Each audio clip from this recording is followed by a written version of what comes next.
Bonjour, mon nom est Malcolm Parkinson et voici mon projet d'homéostasie. Question 1. Justin est allé faire du sport par une journée chaude d'été sans boire de l'eau. Son urine est plus foncé que l'habitude. Explique la cause de cette couleur. Tout le monde connaît le fait que la couleur de l'urine est toujours différente à travers la journée. Il y a des temps où elle est complètement claire et peut devenir plus foncée avec une couleur jaunâtre à d'autres moments. La couleur de l'urine n'est pas très compliquée à comprendre. La couleur dépend vraiment de la quantité d'eau retrouvée dans l'urine elle-même. Quand l'urine a beaucoup d'eau, elle aura une couleur beaucoup plus claire, et lorsque la quantité d'eau est moins importante, la couleur de l'urine devient plus foncée. Quand l'urine sort des reins, elle est appelée le filtrat puisqu'elle n'a pas encore été filtrée pour devenir l'urine qui sort du corps. Elle est composée de plusieurs déchets du corps, mais les deux plus importants à la couleur de l'urine sont l'eau et l'urébiline. En allant plus en détail, le filtrat va à travers plusieurs différents systèmes durant son trajet, mais pour la couleur du filtrat, on va principalement regarder la partie descendante de l'anse de Henle. Dans cette phase, le filtrat passe par des cellules très perméables à l'eau, mais pas très perméables aux ions. Ces cellules sont appelées des aquaporines. Ces cellules ont des perméabilités qui varient en fonction de l'hormone ADH. Cette hormone envoie un signal aux aquaporines pour déterminer comment d'eau absorber.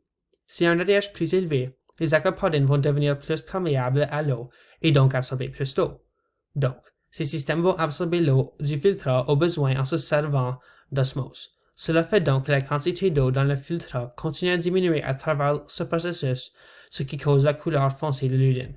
Ensuite, le filtrat continue à travers le processus jusqu'à la tubule distale où encore l'eau se fait absorber par des cellules avec l'osmose. Finalement, le filtrat passe dans le tube collecteur qui ensuite va encore absorber plus d'eau avec l'osmose qu'auparavant. Fun fact. Le tube collecteur absorbe 99% du filtrat. Le 1% qui reste devient l'urine. Donc, en conclusion, l'urine de Justin devient plus foncée quand il fait du sport dans la chaleur, puisqu'il sue beaucoup pour baisser sa température corporelle. Son corps a donc besoin de plus d'eau pour refroidir le corps et le prendre donc de son urine. Avec l'eau réduite de l'urine, la concentration d'urébiline est plus haute et donc donne une couleur foncée à l'urine. Si Justin veut éviter cette situation la prochaine fois, il serait aussi simple de juste boire plus d'eau. Question 2. Explique une maladie parmi les 5 suivantes en élaborant sur le fonctionnement du système endocrinien. Le diabète de type 1. Le diabète de type 1 est une maladie génétique qui affecte l'insuline dans le corps.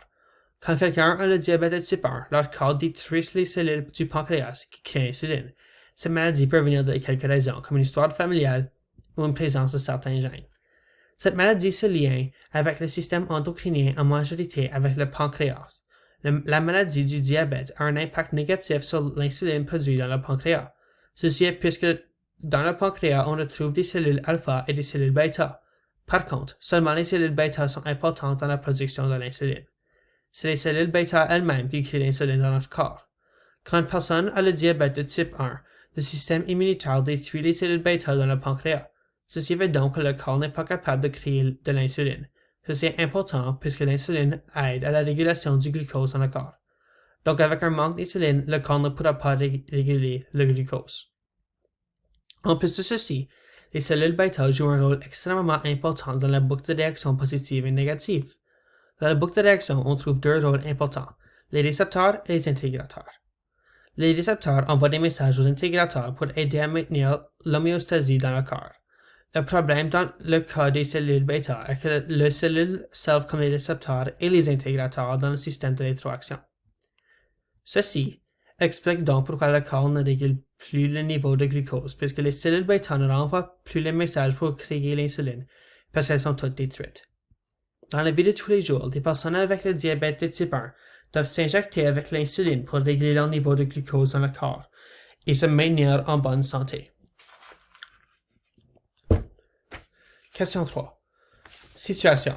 Maxime a une entrevue pour un emploi qu'il a voulu depuis quelques mois. Le jour de son interview, il se prépare pour y aller et a très peur. Il commence à se sentir malade au point de la nausée. Explique ce qui arrive à Maxime. Dans le cas de Maxime, il est en train de ressentir de l'anxiété. La base de l'anxiété sur le côté mental est la peur de se faire juger ou rejeter. Se sentir malade est une réaction très normale à l'anxiété qui se fait expliquer maintenant. L'anxiété et une réaction humaine qui arrive dans le système nerveux périphérique, plus spécifiquement le système nerveux végétatif. Ceci est un système involontaire, ce qui veut donc dire que Maxime n'a aucun contrôle sur ceci. Dans un temps relax normal, le système nerveux végétatif parasympathique est utilisé dans le système végétatif. Ce système peut être expliqué comme nous en ce moment.